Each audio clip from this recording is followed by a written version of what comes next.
Hello, welcome back. Today I'm out at the Riverside Cemetery in Denver, Colorado. We're going to be visiting the grave of Mart Duggan. He was Leadville's Wild West marshal that was murdered by a street gang. And I want to thank my subscriber Jim for telling me about this headstone. It is one of his favorites out here, and now I know why, because it is quite the story. So I'm going to tell you about it as we go look for his grave. Alright, Mart Duggan was a gunfighter of the American Old West who, although mostly unknown today, was at the time one of the more feared men in the West. He is listed as one of the most underrated gunmen of the Old West. So Duggan was born November 10th, 1848 in County Limerick, Ireland. He immigrated to the United States as a child with his parents and was raised in the Irish slums of New York City. In July 1863, following the New York draft riots, Duggan left New York, headed west. He drifted through the mining camps of Colorado, finding work as both a miner and a mule skinner. It was known that during this period, he was involved in numerous fights with Indians, alongside other miners and cowboys, although details of those events are sketchy. In 1876, having seen little success as a miner and having developed into a strong man, Duggan began working as a bouncer in the Georgetown, Colorado saloon, Occidental Dance Hall and Saloon. Not long after accepting the position, Duggan disarmed a drunk who was brandishing his pistol, beating the man over the head with his own gun. The man threatened Duggan and said that, had it been a stand-up gunfight, Duggan would not have fared so well. Duggan accepted the man's challenge, and he threw the man's revolver into a corner. He then walked outside across the street and waited for the man to come out and confront him. The drunk man walked outside towards the street, and the two faced one another about 30 feet apart, with many saloon patrons standing by to witness. In the gunfight that followed, the two quickly went for their pistols, but Duggan managed to shoot first, firing 3 bullets and hitting the man in the chest, killing him. The identity of the man has been relatively unknown, for he hadn't been in town long enough to even pass his name along to others. Duggan was cleared in the shooting, as it was ruled as self-defense. In the spring of 1878, Duggan entered Leadville, Colorado, then a bustling mining town. At first, Duggan was mistaken for having been Sanford Sam Duggan, a bully who had terrorized several mining towns a decade earlier, due to the similarity in names. However, there were some present in town who were aware that Sam Duggan had been lynched in 1868 in Denver, Colorado, and so the confusion was cleared up. Mayor Horace Tabor called an emergency session of the town council and appointed Mart Duggan as marshal to replace the former marshal, George O'Connor, who was shot and killed less than 5 weeks after his appointment by one of his own deputies. Deputy Marshal James Tex Bloodsworth on April 25th, 1878, after O'Connor reprimanded Bloodsworth for spending too much time in saloons. Bloodsworth then fled on a horse he stole, and he was never seen again in Leadville. Immediately, Duggan began to receive threats that he could either leave town or be killed. That same day, Duggan was called to the Tontine restaurant due to a rowdy crowd of miners. He stood his ground against them and backed them down. Although his first altercation had been successful, witnesses would later claim that they felt it would be short-lived. Duggan immediately began ousting any he believed to affect his abilities at policing the town. His first order of business was to fire any deputies he suspected of being too friendly toward the criminals. He then walked into the office of the municipal magistrate, said to be too lenient in their judgments, and demanded them all to resign. When the magistrate objected, saying the marshal had no such authority, Duggan pulled out his gun, threw it across the desk in a spinning motion, and declared they were all arrested. In response to the confusion, he declared, "I can blow any damn office alderman in this building." Duggan then handpicked magistrate replacements and held court for 6 days, passing down sentences. The disposed magistrate later apologized to Duggan, and on his promise to do better in the future, returned to their posts. Although completely illegal and improper, Duggan's tactics were extremely effective and were tolerated by the townspeople. He killed 2 men during this period, both in saloon shootings. In late May of 1878, Duggan arrested August Rich, one of the wealthiest mine owners in Colorado at the time, for being drunk and disorderly. When Rich resisted, Duggan physically lifted him into the curb and escorted him to county jail. Rich was a friend to Mayor Tabor, who came to the jail to protect his arrest. However, Duggan did not back down, and Rich remained in jail until Duggan saw fit to release him. Later that same month, Duggan was called to the Pioneer Saloon due to a disturbance in progress.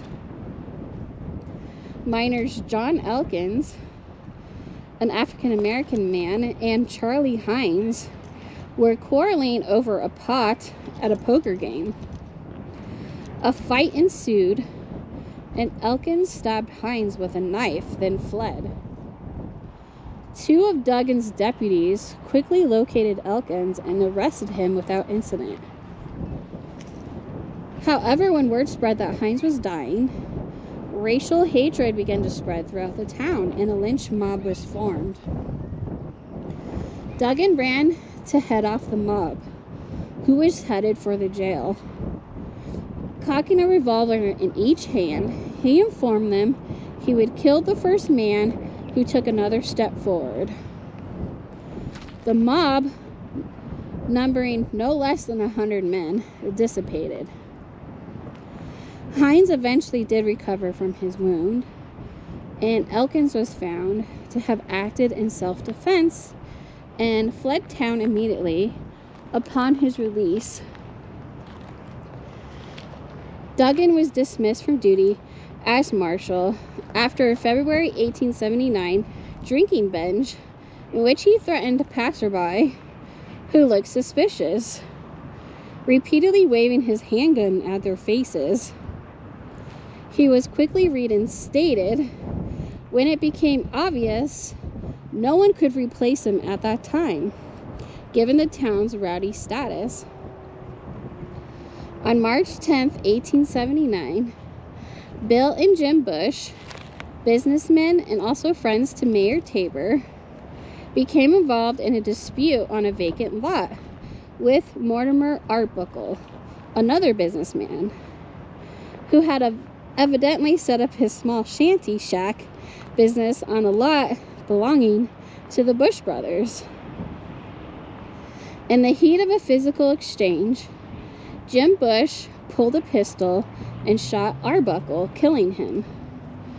Arbuckle was unarmed, and was well liked in town.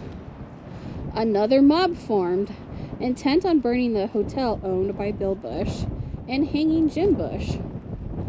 Duggan again backed down the mob and arrested Jim Bush for murder. By dawn the next day, it was apparent that trouble was again brewing, so Duggan took Jim Bush under guard to Denver for safekeeping until trial. Leadville businessman G.W. Bartlett would later claim years later, quote, "There was not a braver man in camp," unquote, speaking of Duggan. Duggan left the marshal's position for Leadville in April 1879 when his term expired, stating he wished to move to Flint, Michigan with his wife. He was replaced by Pat Kelly, another Irishman, but Kelly lacked the abilities and raw aggression that Duggan possessed, and within months, the town of Leadville had reverted to its former rowdy state. Gangs of hoodlums began taking over businesses and city property at gunpoint, led by Edward Frostham from Brigham, Utah. I'll wait for this train and car to go by. Alright, Frostham was known to have killed a man named John Peasley in Wyoming after Peasley became involved in an affair with Frostham's wife. Sentenced to 10 years in prison, he was released after only 2. With the town totally out of control, the council fired Pat Kelly and sent for Mart Duggan once again. Duggan returned in late December 1879 and immediately fired all of Kelly's deputies.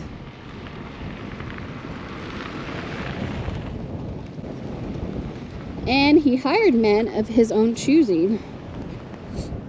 He then went about arresting any he believed to be causing problems, including local thugs Big Ed Burns, Slim Jim, Bruce Harlan, as well as well-known gunman Billy Thompson, brother to gunfighter Ben Thompson. By April 1880, Leadville was again under control, and Duggan again refused reappointment. He was replaced by Ed Watson, whose arrest of Frostham had gained him respect in and around the town.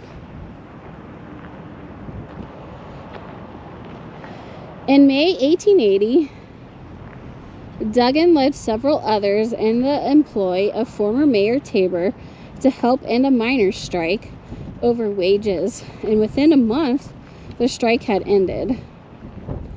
On November 22nd, 1880, Duggan argued with miner Lewis Lamb, with whom he'd had previous confrontations. Lamb walked away, but Duggan was still enraged. Duggan continued to verbally yell at Lamb, who walked as far as the front of the Purdy brothel, where he turned and pulled his pistol. Duggan drew also, shooting Lamb in the mouth, killing him instantly. He turned himself in following the shooting and was later cleared on grounds of self-defense. Lamb's widow, however, swore an everlasting hatred toward Duggan and swore she would wear her widow's weeds until Duggan's death and that she would dance on his grave. Although cleared in the shooting, Duggan lost a lot of his popularity over the shooting of Lamb, who was well liked in the community. Duggan had opened a livery stable, but after the shooting, his business failed altogether in 1882. He moved to Douglas City, Colorado, where he became a deputy and tended a bar. In 1887, when a conman tricked several dance hall girls into buying fake jewelry, Duggan hunted the man down, beat him, then made him return all the money he had taken. using the remainder of his money to pay for drinks for everyone.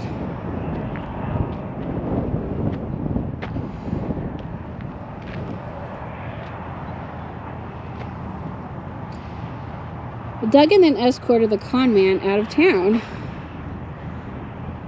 That's a cool statue.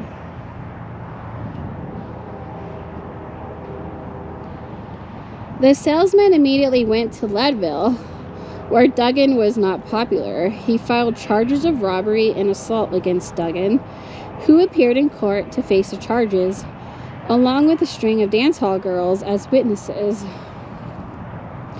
The judge acquitted Duggan on the charge of robbery, but fined him $10 for assault. Duggan flew into a rage, demanding that if anyone should pay, it should be the salesman.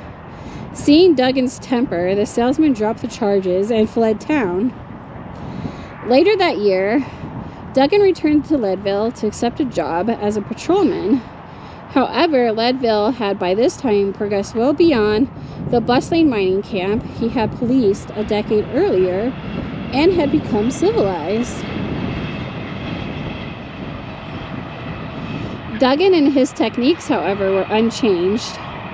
In March 1888, Duggan arrested a jewelry peddler, and when the charges were dropped and Duggan was fined $25 for unlawful arrest, he resigned from the police force. Duggan began drinking heavily for the next month and was involved in several disputes. On April 9th, in the early morning hours, Duggan became involved in an argument with two gamblers, William Gordon, and gambler and business owner Bailey Youngston, inside the Texas house. Duggan invited them both outside to settle the dispute with guns, but fearing his reputation, they both refused. At around 4 a.m., friends were able to calm Duggan and convince him to go home. He left the Texas house, but had walked only a few steps before someone approached him from behind and shot him in the back of the head, then fled. Duggan did not immediately go down and staggered next door to the Bradford drugstore, where he fell. His wife was called, and she sat with him along with many of his friends until well into the morning. He opened his eyes some hours later and asked for a drink of water. When asked who had shot him and had it been Bailey Youngston, and here comes the train.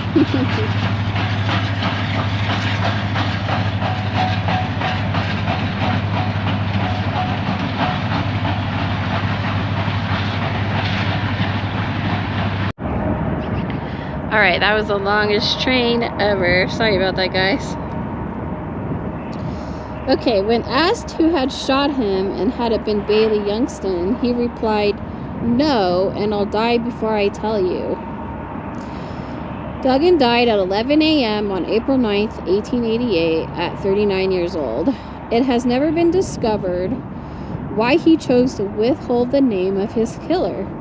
Despite some of the problems he'd had, Duggan was still highly respected, and his death was mourned by the whole of Leadville, with a large attendance at his funeral. Bailey Youngston, along with his business partners, Tom Dennison and Jim Harrington, and employee George Evans, were arrested for his murder, tried, but acquitted due to the lack of evidence. The widow of Lewis Lamb danced where Duggan had been shot down and presented her widow's weeds to Duggan's wife. Although no one was ever convicted in his murder, most believe that George Evans had been paid to murder Duggan by a group of men who held grudges against him from years earlier. This could never be proven. Evans left town immediately after being acquitted and was killed in a gunfight in Nicaragua in 1902. So here we have Martin J. Duggan's grave here. See, it says Marshal, Deputy Constable, appointed by Leadville Mayor Horace Tabor, November 10th, 1847. Limerick, Ireland, April 9th, 1888. Leadville, Colorado, murdered by a street gang ruffian. And down here it says, when asked his assailant's name, Duggan's last words were, "I'll die before I ever tell you."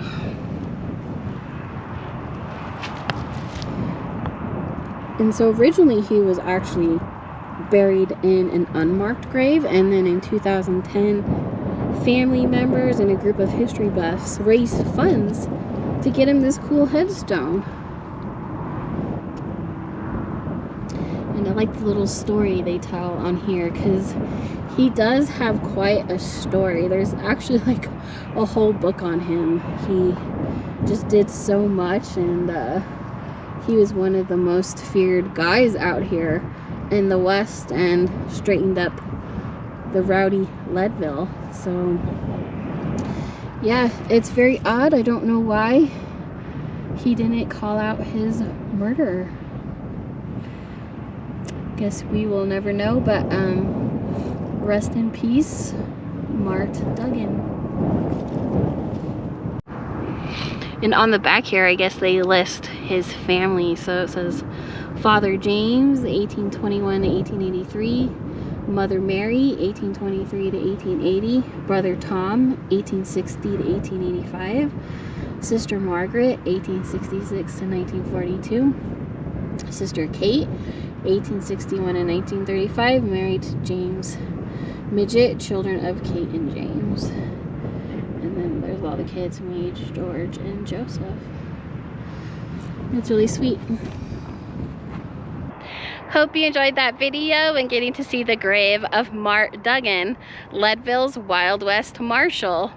Please like and subscribe for some more videos, and I'll see you at the next grave. Thanks.